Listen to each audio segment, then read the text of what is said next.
Olá, mais uma quinta-feira, hoje o 169º encontro, que bacana. E hoje com um irmão muito especial, querido, lá do Mato Grosso, Afro Stefanini 2.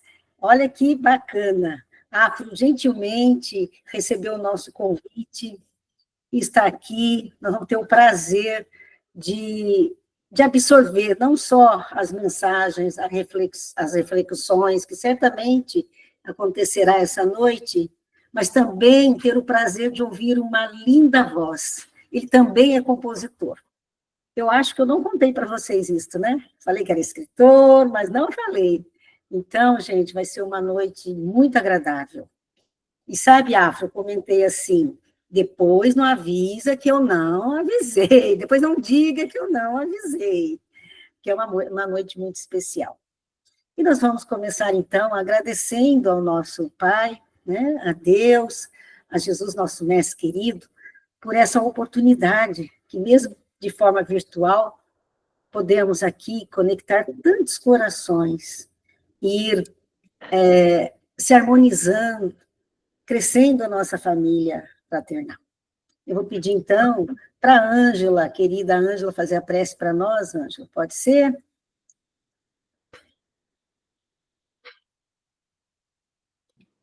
Sim, boa noite para todos. Um beijo grande em cada coração. Saudade de vocês, que eu fiquei meio afastadinha, porque eu estava conhecendo o netinho novo que chegou, tá? Um beijo para todo mundo. Então, eu convido vocês a fecharem os olhos e verem a imagem de Jesus, para ele se aproximar cada vez mais nos nossos pensamentos. Senhor Jesus, Mestre querido, abençoa, Senhor, com a vossa luz e o seu amor, este encontro fraterno de aprendizado, de reflexão, e principalmente, Senhor, dos seus exemplos para as nossas vidas. Fica conosco, Senhor, abençoando cada mente aqui presente, cada lar ligado às pessoas aqui, e abençoa, Senhor, o nosso irmão Afro, para que ele esteja intuído e, como sempre, Senhor, abençoado por vós e pela espiritualidade. Fique conosco, Senhor, que seja assim, agora e sempre. Graças a Deus. Graças a Deus. Então, com essa paz, com essa harmonia, sejam todos muito bem-vindos, e nós vamos, então, passar a palavra para o Afro, mas agradecendo por demais por ele estar aqui conosco. E o tema será Jesus e o convite ao amor. Afro, com você. Boa noite a todos. É uma alegria imensa poder fazer parte desse grupo, desse encontro fraterno e buscarmos juntos, através da conexão virtual, encontrarmos a nossa conexão espiritual e real, da qual realmente vale a pena a nossa reencarnação. Jesus não é um conceito. Jesus é uma experiência. Há 2000 anos, nós já estamos influenciados historicamente por muitos acontecimentos que, depois da vinda de Jesus, foi sendo proposto, alguns revelando, alguns acontecimentos distorcendo a magnânima ideia que Jesus nos propôs, mas jamais dando conta de diminuí-lo, nem de alterá-lo na sua essência. Entretanto, nesses 2000 anos, com a história de Jesus na humanidade, muito se entendeu que a presença dele estaria distante de nós. Estaria ele, às vezes, enclausurado num trono da Idade Média, ao qual ele foi apresentado como um rei, coroado com o poder temporário, que naquela época os entendidos da teologia pensaram poder representá-lo. Em nome dele, as nossas crenças dentro da história do cristianismo também ficou obnubilada, distorcida, nublada, porque uma visão de um Cristo que estava muito fora daquela simplicidade e muito distante daquela humildade, solicitou a vinda do segundo sol, que é Francisco de Assis. E com a chegada de Francisco de Assis, havia uma proposta de retomar a essência do cristianismo puro e simples. E ele conseguiu viver essa essência. Conseguiu deixar na velha Úmbria, entre os seus companheiros, considerados por muitos os mendigos de Deus, a grande mensagem do convite do amor. Entretanto, o ego humano tem mecanismos muito sórdidos para fazer com que algo seja novamente desconsiderado. E não podendo diminuir o trabalho de Francisco, construíram uma catedral gigantesca em cima da pequena igrejinha da Porciúncula. Se você vai até a Itália e vai visitar a igrejinha da Porciúncula, um lugar que não mede mais do que talvez 20 metros quadrados, você vai ver uma catedral opulenta em cima da igrejinha. Do ponto de vista de quem mergulhou na vida de Francisco, isso é uma grande afronta. Justamente porque ele sempre deixou claro a mensagem da simplicidade. Nós vamos verificar ao longo da história sempre uma tentativa de desconsiderar o trabalho sublime do Cristo, quando os baluartes do Cristo se esforçaram para novamente deixar os faróis acesos. Foi assim na época de Teresa d'Ávila, de Francisco de Assis. Foi assim também na época de Allan Kardec. Allan Kardec trouxe algo a partir da fundação da Sociedade Parisiense de Estudos Espíritas, que há 2000 anos não se tinha notícia. Para se ter uma ideia, antes da fundação da Sociedade Parisiense de Estudos Espíritas, o movimento cristão como um todo já tinha um currículo muito prejudicial. No currículo das teologias anteriores, já existia, infelizmente, a história de guerras, da hierarquia, do profissionalismo religioso, dos genocídios. Quando a Sociedade Parisiense de Estudos Espíritas é fundada na França, e a partir daquele ano da publicação do Livro dos Espíritos, 1857, 18 de abril, nós vamos verificar um acontecimento luminoso na Terra. É a primeira vez que um grupamento oficialmente cristão não vivia mais da igreja. Não tinha mais hierarquia religiosa. Não tinha histórico de guerra. Não tinha histórico de genocídio. Tinha que tirar do próprio bolso o dinheiro para manter a sociedade. Não tinha chefes e todos podiam participar conforme suas possibilidades e seu interesse em aprender. Pode parecer simples para nós essa configuração, porque nos lembra o centro espírita atual.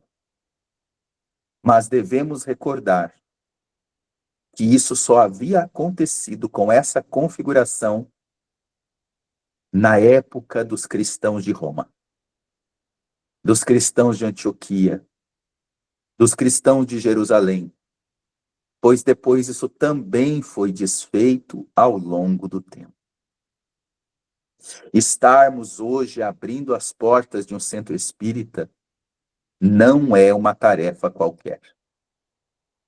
Nós estamos mantendo aceso faróis de uma proposta que se chama cristianismo redivivo. E não é uma metáfora essa palavra. Não é uma ideia simbólica apenas. Tem aspectos concretos, pela semelhança que existe de fato entre o modelo como os cristãos que escreveram o Evangelho, Mateus, João, depois Lucas, depois Marcos, vai contribuir, e outros tantos, fizeram da comunidade um lugar real para a vivência da presença de Jesus. Então, Jesus não é uma opinião. Jesus não é um conceito. Jesus é uma experiência que cada um de nós somos chamados a perguntar no íntimo do coração como é que está a minha relação pessoal com Jesus. E não a minha relação com o Jesus histórico, aceito, instituído, hoje muito bem considerado entre o mundo, os países. Estamos falando da nossa relação pessoal com o Mestre. Porque para poder sentir o convite do amor do Cristo, talvez nós tenhamos que reorganizar o que pensamos sobre Jesus. Existe uma grande diferença sobre a nossa relação direta com Cristo e a ideia que nós fazemos do Cristo. E às vezes a ideia que nós fazemos do Cristo está repleta de ingredientes incompletos. Pode ser que distorcidos. E até inconscientemente ainda juncados às ideias teológicas de muitas reencarnações. Nós precisamos considerar que possivelmente somos espírita, talvez por primeira, no máximo segunda vez. Com raras exceções, nós ainda vamos ver o que são espíritas por terceira vez, ou seja, na terceira reencarnação é espírita. Mas a maioria das vezes, nós estivemos presos às ideias teológicas. E isso nos abre um campo para um outro nível de conexão com o nosso sagrado. O sagrado profundo dentro da experiência cotidiana de todos os dias, de todas as possibilidades simples da vida. Veja, o Espiritismo nos abriu as comportas de muitas mudanças. E se olharmos o nível de coragem de Allan Kardec, é, de fato, algo que podemos somente comparar aos grandes mártires da história. Porque ele foi para um nível de esclarecimento espiritual, psicológico, antropológico, muito profundo. Algo que seria, sem qualquer dúvida, taxado de uma loucura à época. Ele não teve receio de colocar toda a reputação que tinha em nome da verdade que ele enxergava. Kardec estava com 3 armas apontadas para ele diretamente. A primeira arma era a arma clerical. E a bala dessa arma era chamar o codificador de instrumento dos demônios. A segunda arma era a arma da academia intelectual. E é chamar o codificador de estouvado, de tolo. Com o máximo de indulgência dele seria de ingênuo. Mas havia uma terceira arma apontada para Allan Kardec, que era a dos ilusionistas. Aqueles que faziam shows em Paris, nos teatros, e que adoravam caçoar do trabalho de Allan Kardec, dizendo que ele tinha apenas bons ilusionistas ao seu lado. Porque eles conseguiam repetir façanhas muito parecidas com as mesas girantes, muito parecida com os armários que vibravam. E quando eles faziam shows, a bala apontada contra o codificador era do grande charlatão. Então imaginemos, Kardec sendo chamado de charlatão por um lado, endemoniado de outro e tolo de outro. Sempre com artigos nos jornais, comentários na sociedade, despautérios nas faculdades, acusações nas tribunas e maldições dentro da própria igreja contra o codificador. Nós não somos espíritas porque a doutrina espírita se fez fácil no mundo. Nós só damos conta hoje de estarmos com os livros, com o direito à liberdade do nosso pensamento, com a troca de uma transmissão virtual por conta do suor e das lágrimas e do sangue daqueles espíritas do começo. Hoje, se nós falamos que somos espíritas, nós podemos receber 2 reações. Uma, ainda, a ignorância, a condenação, uma ideia de que estamos diante de uma doutrina do mal para os radicais. Mas também, se falamos que somos espíritas, podemos encontrar o oposto. Encontrar aqueles que dizem que somos incríveis, que coisa linda. Você já foi até para o cinema? Ah, é tão lindo ser espírita. São as 2 polaridades equivocadas do processo.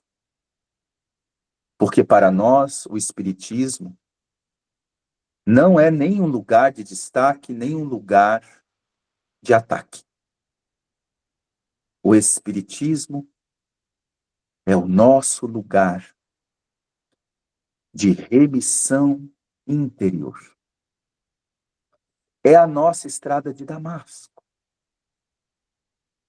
É a doutrina que nos ajuda a perguntar dentro da alma a pergunta de Jesus a Saulo de Tarso: por que me persegue? Porque a doutrina espírita nos ajuda com profundidade a entender as forças perseguidoras do nosso ego. Forças perseguidoras que têm nos dificultado durante tanto tempo um estado de consciência mais elevado. Forças que talvez antes nunca teríamos a oportunidade de entender com completude, porque não entenderíamos a profundidade da imortalidade, da mediunidade, da comunicação com os espíritos, da pluralidade dos mundos, das leis divinas. Estávamos amarrados em conceitos tecidos por teólogos incompletos nas suas próprias concepções de homens. E era sempre assim que entendíamos Jesus, através das opiniões dos homens. Mas Kardec teve o portal aberto. Não era mais aos homens que se consultava. Agora era aqueles que não tinham nada a prestar conta para os homens. Nada a temer pelos homens. Nem interesse material, nem prestígio social. Quem veio dizer como realmente funcionam os imortais. Então veio de lá para cá, sem medo, sem receio, todas as revelações dentro de um sistema lógico, de uma cadência lógica de reflexões. Isso pode parecer agora para nós muito comum, até muito óbvio. Mas imagine isso num contexto da época. Dizer algo sem absoluto medo de nada, sem nenhuma réfrega no conceito, era algo muito raro. Muito raro. De certa forma, até os homens mais proeminentes, as mulheres mais destacáveis, elas continham ou partiam seus pensamentos para não serem mal vistos ou não serem condenados ou não serem prejudicados em algum nível. Mas aquele homem, ele resolveu fazer diferente. Ele resolveu aceitar o convite de Jesus, mergulhando na experiência desagradável das perseguições. Se fazendo, como por exemplo, perseguido por muitos conhecidos da Academia de Paris, na qual chamavam o codificador para esclarecimentos, e ele mesmo se portava na condição humilde de dizer que tudo que ele poderia esclarecer estavam nas obras. Ele não tinha, como pessoa, a capacidade de explicar o que os espíritos estavam explicando para ele. Ele não dava o seu próprio nome, não porque ele queria se esconder. Ele não dava o próprio nome porque ele não queria que qualquer nível de prestígio fosse maior do que a força das ideias da obra. A obra precisava vencer pela força das ideias. E esse profundo convite do mestre ao coração de Kardec, nos dá hoje a sólida base que ninguém consegue ir na rua, por exemplo, ver. Nós não conseguimos, por exemplo, ver vídeos consistentes das pessoas desconstituindo os princípios espíritas. Você já percebeu isso? Você já percebeu que você nunca viu vídeo de uma pessoa fazendo um seminário desconstituindo os princípios espíritas? Tem gente que pode fazer uma fala ou um vídeo, não acredita em reencarnação. Ó, não acredita em mediunidade. A gente pode ver alguma coisa assim. Mas você nunca viu um seminário de uma pessoa falando assim, eu vou mostrar porque Allan Kardec errou em tudo que ele colocou. Errou aqui, errou aqui, errou aqui. Não existe. Isso mostra que nós estamos baseados numa árvore de raiz. E que nós estamos nos posicionando em uma diretriz mais profunda do que a diretriz do conhecimento. Nós estamos nos aprofundando numa diretriz profunda, moral, de desenvolvimento real da nossa consciência. E isso nos traz uma nova frente de pensamento. Os espíritas estão preparados para as coisas que vão acontecer daqui para frente.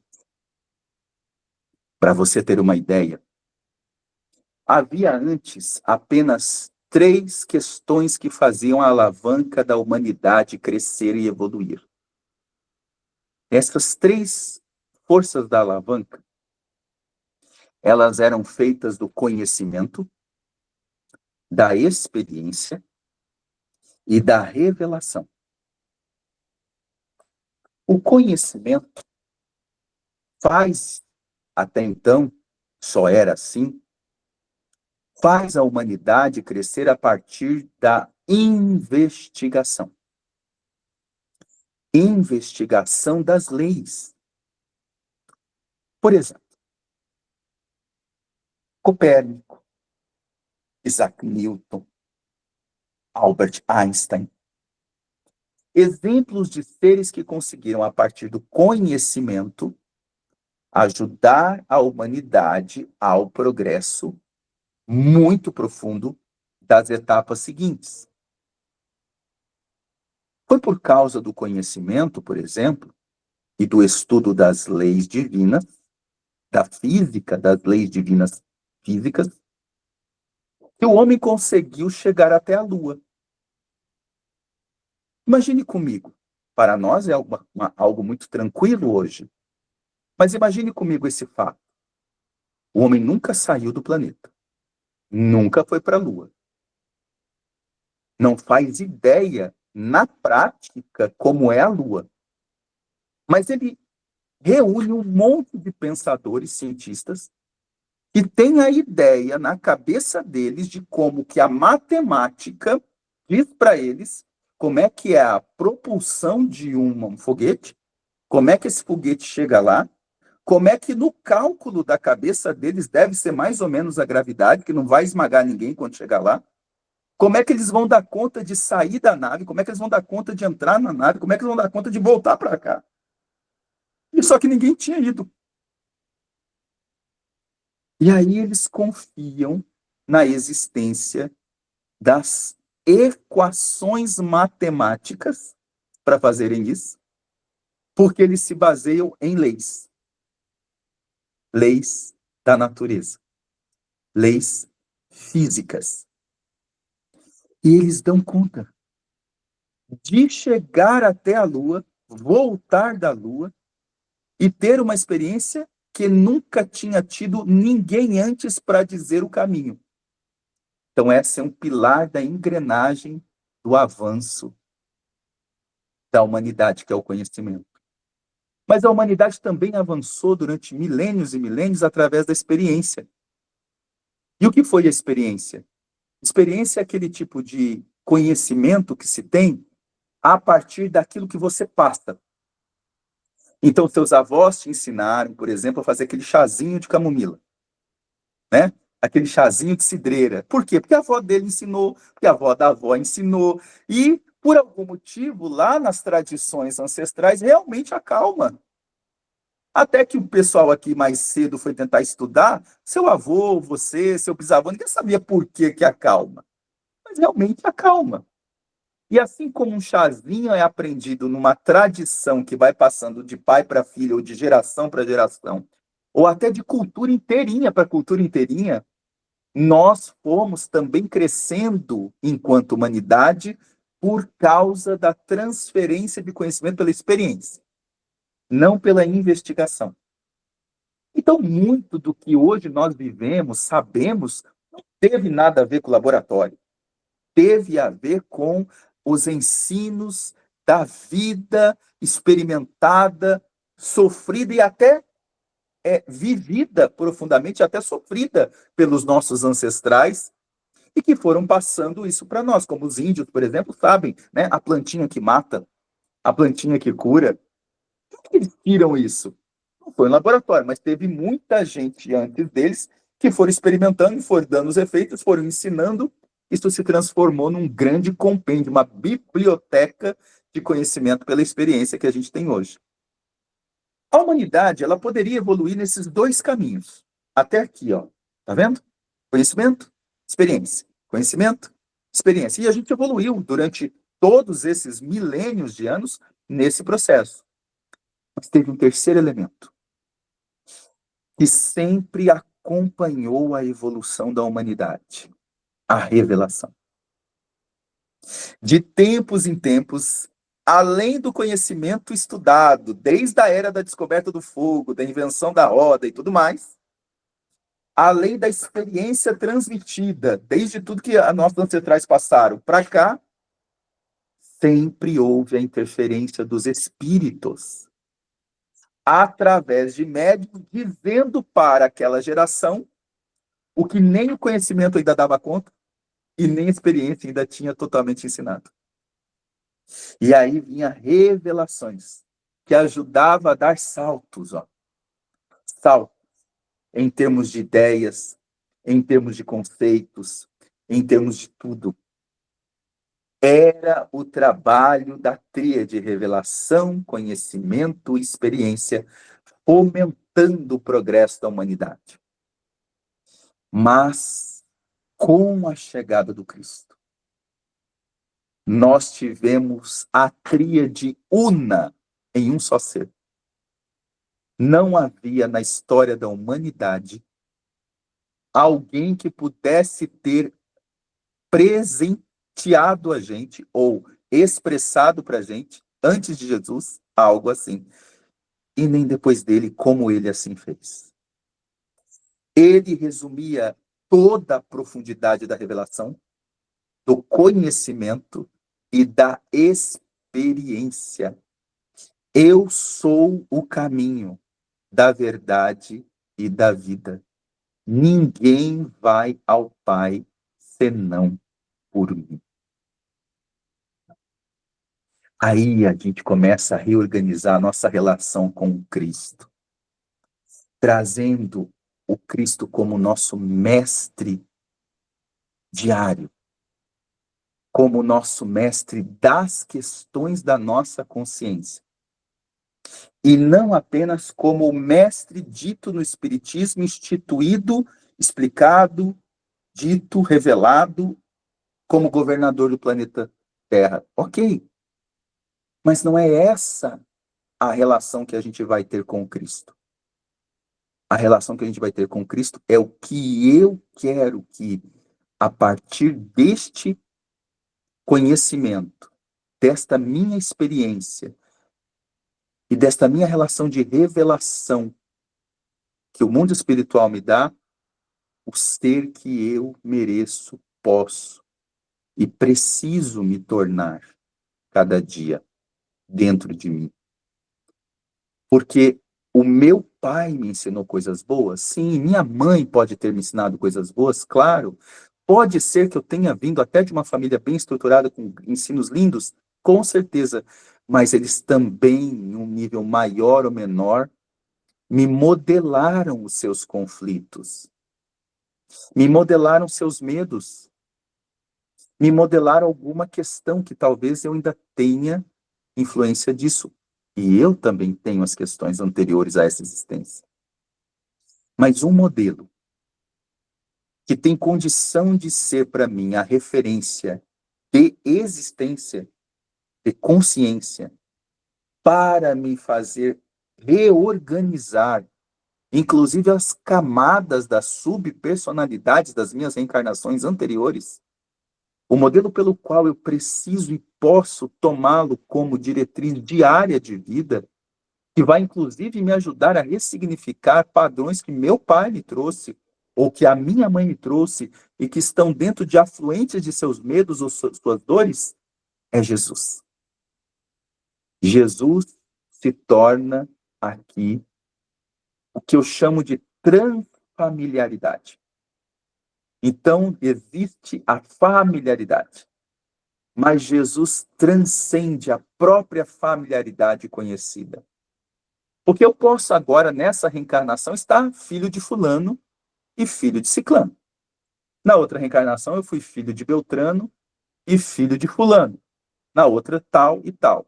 Mas Jesus tem me acompanhado desde o dia que eu entrei na Terra. Antes e depois. Jesus tem acompanhado cada um de nós, desde o dia que nós entramos e desde o dia que ele veio. Então, quantas reencarnações a gente já tem buscando Jesus dentro de nós? Esse é um profundo convite do amor do Mestre, nos chamando para vivenciar um outro nível de paradigma e de vínculo com o Mestre. Estar na busca desse Mestre é muito mais poderoso e profundo do que estar na busca do Jesus histórico. E aí tem uma questão muito interessante, né? Porque Jesus deu o nome em uma mensagem para Allan Kardec, que depois o codificador coloca espírito de verdade, mas ele dá o nome primeiro como Jesus no Livro dos Médiuns, depois a mesma mensagem é alterada em alguns aspectos e vira a mensagem Advento do Espírito da Verdade em um Evangelho segundo o Espiritismo. E ali ele assina Espírito da Verdade. Por quê? Porque até mesmo o próprio Cristo vem e nos oferece a sua presença. Do ponto de vista da profundidade da doutrina espírita, toda a lógica dela já é manancial de libertação. Não necessariamente a gente pode pensar, né, rapidamente, precisaria da mensagem do Cristo para fazer com que toda a estrutura profunda da doutrina espírita fizesse. Até porque falar da imortalidade da alma, falar da reencarnação, falar de tudo, estava ali posto. Das leis divinas, estava ali posto. Mas quando nós vamos pegar a mensagem de Bento, o Espírito da Verdade, e entre outras, e às vezes a gente ouve, não, mas é porque o Cristo, ele organizava tudo, ele orientava Kardec, sim. Mas nada era por acaso nesse trabalho. Nada. E ali nós vamos ver algo interessantíssimo do ponto de vista de quebra da linha histórica. Até aquele momento em que Jesus estava antes da codificação da doutrina espírita, quer queira ou quer não, possamos pensar com toda clareza sobre a grandeza do Cristo, mas ele ainda estava na Terra, visto como um ser dentro de uma história por muitos países que não são cristãos. Dentro do cristianismo, ele foi dito como Deus, ele foi dito como a própria divindade, dentro da visão católica. Mas a gente pode considerar que o cristianismo está numa parte do planeta. E saindo um pouco desse nosso egocentrismo ocidental, indo para a China, indo para a Ásia, né, como um todo, né, mas indo para a China especificamente, ou indo para a Índia, ou indo mesmo para alguns países ali da Europa, mais voltados, na verdade, para países ali do norte, ali da Rússia e tudo mais, alguns lugares que as tradições do cristianismo, em algum aspecto, não alcançaram de todo, ali no próprio Japão, apesar de ter tido todo um trabalho cristão no Japão, a gente vai pensar, mas por quê, né? Por que não alcançou, não chegou, não é o governador do planeta, ele não trouxe o caminho, a verdade, a vida? Sim, claro que sim. Mas quer queira ou quer não, havia uma parede histórica ainda. Para muitos deles, quando se fala de Jesus até hoje, é aquele que veio em Jerusalém, que falou em Jerusalém, né? Que veio lá de Belém, aquele judeu. Eu não sou judeu.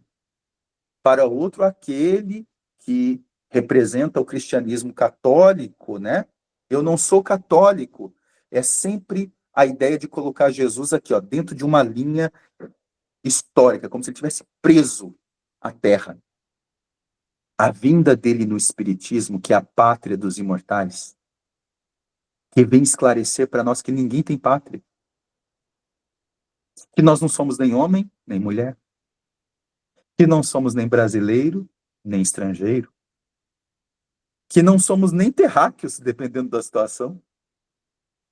Quando você vai pegando o elo do Espiritismo, ele vai abrindo os galhos e vai dizendo quem é você sem as fronteiras estabelecidas, então é a primeira vez que Jesus é apresentado na humanidade como um ser imortal sem fronteiras. O mestre cósmico e não o mestre histórico que muitos gostariam. É por isso que nas reuniões com Kardec, lá tinha muçulmano, lá tinha católico, tinha protestante, tinha orientais. Quando você vai pegar, a gente fala, mas por quê? Isso parou, né? Por que isso aqui no Brasil acabou? Por que isso no mundo inteiro praticamente acabou? Porque nós também reduzimos, às vezes, o nosso próprio discurso, acreditando que o espiritismo tinha que ficar fechado em si mesmo, quando, na verdade, o espiritismo é esse galho que vai abrindo para todos chegarem até ele e encontrarem esse lugar de imortalidade sem fronteiras, sem barreiras, justamente para abrir a percepção do Cristo imortal que vem, que surge a partir do advento do Espírito da Verdade. Então, esse convite do amor do Cristo se faz vivo, profundo e valioso dentro dos nossos corações. Muito bem. Muito obrigado, dona Rosana.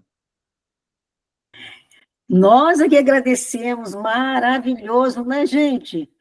Olha, você estava falando aí, Afro, desse amor, né? Como a gente deve estender, esse amor fraternal, muito a ver com o nosso grupo, mas muito a ver na questão da visão de humanidade, de transcender mesmo, né? O amor que transcende. E eu aqui fiquei pensando, até escrevi para uma amiga que está aqui no grupo, e tem, assim, muito para o movimento, levando esse assunto agora para o movimento espírita, falei, ainda tem gente querendo ser dono de centro espírita, né? Então, Sim. assim, quando a gente tem essa visão, né, de que o trabalho de equipe, um trabalho de coletividade, o trabalho do bem comum, não o bem individual, mas o bem comum, como isto ganha um ganho para a nossa evolução individual e coletivo, né? Então, sensacional, toda essa abordagem que você fez, sensacional. E vamos abrir, né? Você ainda tem uns minutinhos para a gente? Sim, eu Pode já ser? fiz Ah, a reflexão para poder abrir e a gente conversar junto. vamos lá. Quem gostaria de fazer pergunta, vamos aproveitar. No comecinho o pessoal fica quietinho, mas depois começa a disputar, no bom sentido. Vamos lá. Vai lá, Juliana. Eu falei até com a Rosana em determinado momento, gente, não tem nem o que perguntar, porque ele está sendo tão claro, tão objetivo, né? Como a doutrina é. A doutrina não tem rodeios, né? Acho isso maravilhoso. E falo com propriedade porque fui católica a maior parte da minha vida. Então, quando eu conheci a doutrina, aquilo abriu um horizonte para mim assim infinito. E aí a questão que eu tenho para te fazer sem mais delongas é: por que que a gente custa tanto a entender o que é óbvio, né? E muitas vezes a gente custa. Será que é uma questão de não sentir dentro de si, dentro do espírito, todos esses ensinos? Porque se a gente for analisar tudo que você disse em conjunto com o que Kardec compilou para nós, tá tudo passo a passo que a gente deve fazer em cada circunstância da vida, mas por que tanta dificuldade em vivenciar? O que que você acha? Existe um mecanismo constituído do ego, que o ego é uma instância psíquica que todos nós temos, e ele não é um vilão na nossa história, né? O ego, na verdade, tem funções valiosas para nos dar dimensão da realidade que nós vivemos. Graças ao ego, nós podemos dizer que conseguimos ter um nome, entender papéis, mas, ao mesmo tempo, ele, como essa substância, essa instância psíquica, se assim podemos dizer, ele também tem modificações que faz com que, por exemplo, ele se infeccione quando ele vira egocentrismo. O egocentrismo é uma infecção do ego. Ele fica inchado, ele acredita que vira o centro de todas as coisas. Então, para poder lidar com o ego que todos nós temos, existem mecanismos de defesa desse ego. E um dos mecanismos de defesa desse ego é a negação. E o que a negação faz? Ela faz com que a gente evite o estado de desconforto e busque o estado de conforto máximo possível. É por isso que a gente não precisa fazer curso para desejar um bolo de chocolate. Ninguém vai fazer um curso para desejar ficar em 10 dias no resort. Vou fazer um curso para gostar de estar no resort. Não, é natural. A gente gosta de um bolo de chocolate, a gente fica tranquilo no resort, porque está mexendo com a dimensão do desejo que a gente tem. Por isso que desejo não é a mesma coisa que vontade. Vontade é a relação do eu com a consciência. Desejo é a relação do eu com o ego. Então é um processo já automático. O ego funciona por mecanismos automatistas. O self, a consciência que somos, funciona por mecanismos autonômicos. É diferente. Para poder acionar as forças da consciência, eu preciso utilizar do atributo da vontade e me esforçar, o que vai me dar uma sensação de desagrado. Para atender o ego, eu não vou acionar mecanismos da consciência. Eu vou apenas entrar no estado de desejo e ficar ali, entrando no desejo e me abarrotar. O problema é que se eu só me abarroto de desejo, aparentemente isso parece o céu para muita gente, mas não é. Porque o ego também tem seu mecanismo de funcionamento. E desejo demais leva a tédio. Quanto mais eu atendo meu desejo, eu vou me entediando. Eu vou me entediando. Eu vou me entediando. Por isso que os espíritos, no grau de rebeldia atroz, dito como aqueles ferrenhos obsessores das regiões sombrias, chega uma hora que eles ficam em tédio. Porque eles não dão conta de sustentar um mecanismo que é natural do próprio espírito. O senso de evolução, a lei do progresso, ela é inexorável. Então, vai chegar um momento que o sujeito vai começar a querer sair do estado de tédio. Então, nós ficamos, muitas vezes, nessa conjectura de não sentir o óbvio, porque temos mecanismos de negação e de evitação de estados desagradáveis. para poder lidar com isso, eu sugiro ter um amor muito profundo ao dever. Quanto mais nós exercitarmos o dever, inclusive está lá no Evangelho, o dever do Espírito Lázaro. E diz o Espírito Lázaro em o Evangelho segundo o Espiritismo. O dever é o aguilhão da consciência. Ó. Aguilhão, que chuta. Aqui em Cuiabá a gente fala chuça, que cutuca. O aguilhão da consciência, guardião da probidade interior. Ué, como assim? Quanto mais eu pratico o dever, mais estados da consciência são mexidos e ampliados. Mexidos e ampliados. Mexidos e ampliados. E aí eu passo a ver deveres específicos dentro de deveres gerais, que eu não via antes. Por exemplo, eu chego na casa da minha mãe e vejo que a minha mãe não está com a geladeira boa, ou não tem um mercado bom, ou ela não está bem, está um tanto cansada, ou está um tanto quanto doente. Quando eu tenho uma visão de generalidade no dever, eu olho, sento ali, converso com a minha mãe, só vejo as coisas como estão, tá tudo bem, ok, nada demais. O dever qual foi? Ir na casa da minha mãe. Fui na casa da minha mãe, ponto. Ok.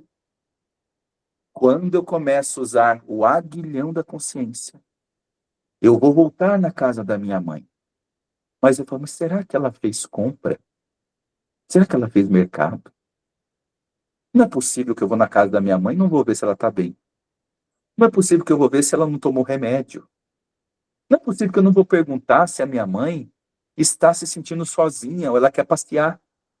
Não, eu simplesmente vou lá, converso e vou embora. Não. O meu senso de dever ficou mais ampliado. Porque eu resolvi cutucar com o aguilhão da consciência para ele se ampliar e eu ver deveres dentro de deveres que eu não enxergava ainda.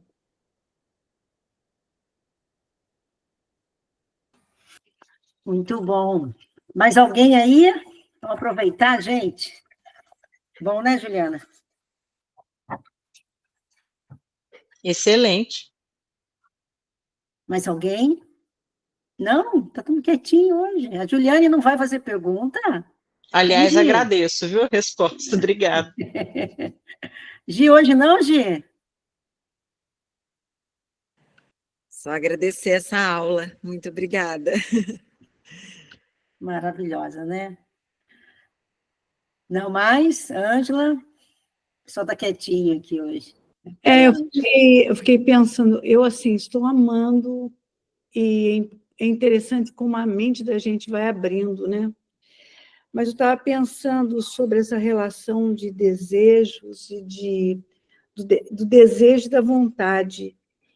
Eu estava pensando como isso gera conflito para cada um de nós, né? Que essa diferença, ela mexe muito com esse nosso ego tão danado. Então, como que esse desejo a gente pode direcionar melhor para não conturbar tanto as nossas necessidades verdadeiras, que é buscar aquela tríade que você mencionou. A nossa vontade reflete mais decisões, né, que a gente toma. Mas esse desejo que a gente sempre está buscando. É interessante, Ângela. Tudo está dentro de uma estrutura mais profunda que é a ciência das escolhas conscientes. Escolher, decidir, intencionar, são todos elementos dessa ciência. E elas funcionam em mecanismos distintos. Eu intenciono, vou ser chamado a fazer uma escolha, porque não existe escolha se eu não estou em dilema. E depois eu tomo uma decisão. Então, nesse aspecto, o desejo, que é um mecanismo natural da nossa espécie, que precisa existir para a nossa espécie coexistir e permanecer, ele deve ser utilizado e não abusado, nem subutilizado. Ele deve ter o uso, nem abuso, nem desuso. mas o uso. E o uso tem a ver com a consciência que nós vamos tendo. Oi, Estamos te ouvindo. todo mundo está me ouvindo? Entrou não sei o Uhum. que aqui. Você ficou, mas já voltou, foi bem rápido. Tá. É que eu não estou vendo mais ninguém, só estou vendo você aqui. Ah, é? Deixa eu Então, ver nós aqui. estamos os 34 aqui na sala. Mas Tá. estamos vendo você sim. Estão vendo você normal. Mas agora você fechou o microfone. Você fechou o microfone. Eu estou vendo só a Rosana, mas tá bom? Eu tô... Você quer sair e entrar de novo? Não, eu Não, consigo ver tudo bem? você e vamos no ritmo aqui, que eu acho que a pergunta da Ângela tá boa. Só se alguém perguntar mais, vai ter que falar o nome, porque agora eu não estou vendo os quadrinhos, eu não sei mais o nome, tá bom? Então, quando a gente olha para esse aspecto e vamos nos dando conta que o desejo faz parte da espécie humana e que ele tem função para o nosso progresso, porque faz com que nós movimentemos forças de ânimo dentro da nossa própria espécie e nos dá uma relação com a dimensão do prazer dentro de nós, nós vamos compreender que o uso dele, não o abuso nem o desuso, é fundamental. Para sabermos se estamos usando o desejo devidamente, nós devemos cada vez mais tomar consciência da utilidade barra prejuízo da nossa escolha. Porque dentro de uma experiência prazerosa, a nossa ideia é ficar nela ao máximo dentro dessa experiência prazerosa. Entretanto, não há como negar que o estado excessivo de uma experiência prazerosa começa a gerar algum nível de prejuízo. Se não é um prejuízo em termos de sensações, que pode ser também, ele vai ser um prejuízo em termos de funcionamento da vida ou relacionamento. Vamos supor, a pessoa o jovem, né, que adora jogar videogame. É muito prazeroso para o jovem jogar videogame. Então ele fica ali. Também não é fácil para o jovem que joga videogame ou a pessoa que fica muito no celular se dar conta que isso é prejuízo. Por quê? Porque o próprio processo hoje dos algoritmos nas redes sociais, ele vai dando um sistema de recompensa e dopamina na sua cabeça que vai deixando você preso nas coisas que você fica ali, olhando e tudo mais. E você não tem uma consciência sintomática do teu desejo quando ele está te prejudicando. Mas você consegue ter uma avaliação funcional. Nossa, fiquei 2 horas aqui, tinha tanta coisa para fazer. Fiquei não sei quanto tempo aqui, perdi para fazer não sei o que com alguém. Meu projeto que eu tinha que terminar, não terminei. Ó. Então, essa análise de prejuízo funcional ou social ou sintomático são alertas que nós todos devemos dar e ter para a readequação do nosso desejo. Estou com um desejo de ficar nesse celular aqui até a noite inteira. Pois é, interessante o desejo, mas não funciona. Não faz bem. Vai te levar a um prejuízo. Então, é o exercício disso, tomando consciência disso, que vai nos dar a possibilidade de regular a nossa relação com o nosso desejo, em qualquer área da vida, seja alimentar, seja ocupacional, seja sexual, seja funcional, seja até mesmo social, o que for. Nós somos todos chamados ao caminho do meio, como dizia Siddhartha Gautama, né? O Buda, o caminho do meio. Muito bom, obrigada. Nossa, amei ouvi-lo. Obrigada mesmo. Obrigado. Voltei a ver todo mundo agora. Deu? Ah, então tá bom. Alguém mais? Aí, Carlinhos. Afro, aí a gente poderia pensar, né, naquela fala do apóstolo Paulo, né? Tudo me é lícito, mas nem tudo me convém, né?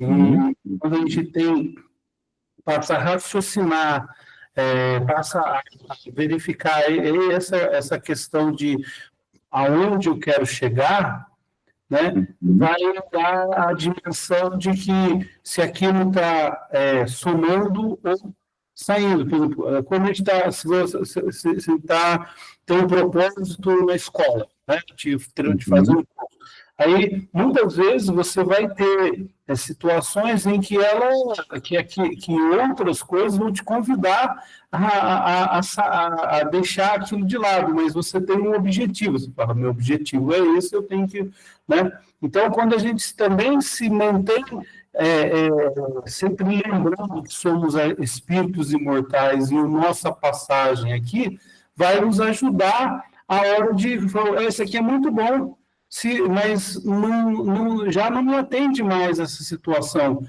porque eu preciso caminhar, eu preciso avançar.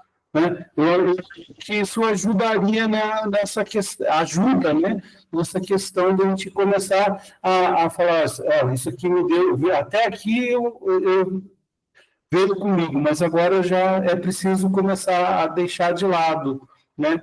E, como você disse antes, os hábitos que a gente vai adquirindo ao longo de várias existências não são modificados de uma hora para outra.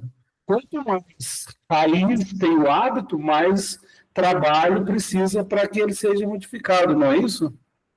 Isso, e aí nós temos a cooperação, né? Que é a lei da cooperação e a existência dos outros seres humanos ao nosso lado, para a gente justamente aprendermos a pedir ajudas, né? Por que que a gente pede ajuda? A gente não pede ajuda porque a gente está desistindo. A gente pede ajuda porque a gente não aceita desistir. Ninguém pede ajuda porque está desistindo, a gente está exatamente porque não aceita desistir. E aí a gente pode ter a experiência de outras pessoas nos ajudando a ter balizas para a gente refletir, porque sim, estamos de tempos em tempos mergulhados, às vezes dentro do nosso problema, ou com determinado nível de sono consciencial, vamos colocar assim, que precisamos de pessoas para nos dar uma noção do risco dentro da realidade, da parede da realidade, para nós olharmos e observarmos o quanto estamos, às vezes, em perigo de transgredir, né, a lei de justiça, de amor e de caridade conosco ou com alguém, e estagnarmos em algum nível dentro da lei do progresso, né? Obrigado aí. Mais alguém? Legal. Bom, Rita? Abre o microfone, amiga. A Rita é lá do Oba. Pará, viu, Afro? Seja bem-vinda, Rita. Ela frequenta o centro do Alberto Almeida. Que Bem bacana, amigo pertinho, muito querido, um amigo muito legal. com certeza.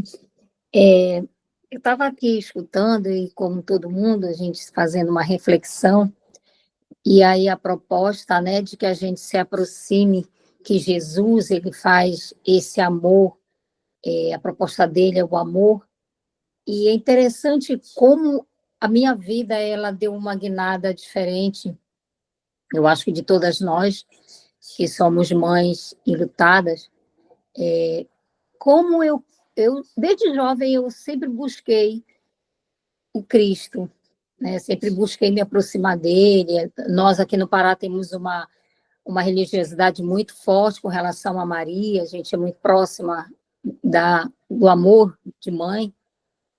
E aí eu me vejo em 2023 o meu filho indo embora para casa, né, para dar continuidade à caminhada dele, e eu ficando aqui.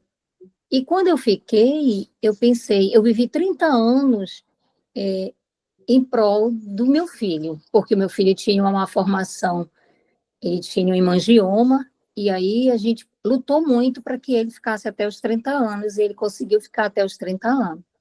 E depois eu me perguntei, e agora, Jesus? eu vim com uma missão que eu achava que era a única, né, que eu ia na frente dele, mas não foi o contrário.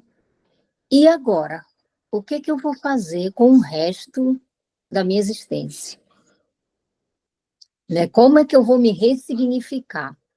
Como é que eu vou me aproximar do Cristo? Porque quando a gente passa por um luto como o nosso, muitas das vezes as pessoas se afastam completamente dessa conexão com a divindade, com Deus, com a espiritualidade. A gente se pergunta, né? Algumas pessoas se perguntam, que não foi o meu caso, mas algumas se desesperam muito. E por incrível que pareça, eu fiz a guinada de me aproximar cada vez mais do Cristo. E de perceber nada mais não é clichê não, mas nada mais como era antigamente. Parece até aquela música do Lulu Santos, né? Nada do que foi será do jeito que já foi um dia. Então a gente começa a ver o mundo com uma dimensão muito maior. A gente começa a ver que é preciso fazer muita coisa. A gente começa a perceber como Deus, como Jesus, ele é importante na nossa caminhada. Eu te digo isso porque quando está demais, eu peço ajuda realmente para ele. E é impressionante como eu consigo quase que imediatamente equilibrar-me. Porque ele me mostra uma coisa, é tão incrível que a gente não tem nem palavras para descrever o quanto a presença de Cristo nos apontando a direção, nos dizendo o que precisamos fazer, né? E eu sempre recorro a uma frase dele: no mundo tereis aflição, mas tendes bom ânimo, eu venci o mundo. Então ele mostra que a gente pode sim se ressignificar, não é fácil, ele disse, não é fácil, né? É muito complicado, como você mesmo colocou, são tantas variáveis, né? Dentro da gente a gente tem, eu sou tantas, né? Nós somos tantas encarnações, mas somos um único espírito, né? Imortal. E aí, se não for o Cristo nos apontando o caminho e nos chamando de volta para o nosso eixo, porque o que ele fez, toda essa situação que eu estou passando, né, que não é um luto para nós mães aqui, a gente sabe o quanto é difícil, né? Não é, como diz Emmanuel, né? É uma das piores dores, a gente se afastar de um ser amado, seja qual for, um filho, mãe, um amigo muito querido, é sempre muito difícil. Mas Jesus é esse amor, sabe, que faz a gente ver que a gente precisa continuar e que ele sempre vai estender a mão para a gente, o colo, a mão, sabe? Então ele é assim, não dá para a gente viver sem esse Jesus, como eu digo para os meus alunos. Eu digo para eles: olha, quando vocês estiverem agoniados, chame pelo Jesus. Aí ele diz: professora, a senhora fala de uma forma tão íntima com ele, mas eu procuro ser o máximo que eu puder íntima de Jesus, porque se nós não fizermos isso, a gente não consegue atravessar esse vale que a gente está vivendo aqui, viu? E é isso. Eu senti vontade de falar, e é isso. Deus é amor, Jesus é o melhor ser que esse planeta já viu, e é o nosso querido. É isso. Muito obrigada. Olha, para você, eu só vou dar conta de cantar. E o teu coração suplica carinho e atenção. Te sentes criança aflita, sem rumo, sem direção. Confia em Deus e segue, o amparo não faltará. quem ora sempre prossegue, Deus não lhe abandonará. Deixa o amor te levar, se permita ceder, deixa o Cristo envolver tua vida e te guiar. Deixa o amor te levar, se permita ceder, deixa o Cristo envolver tua vida e te guiar.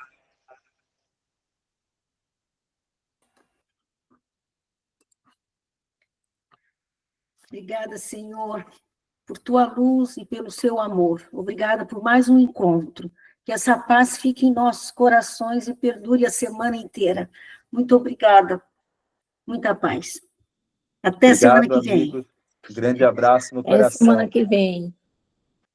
Boa noite.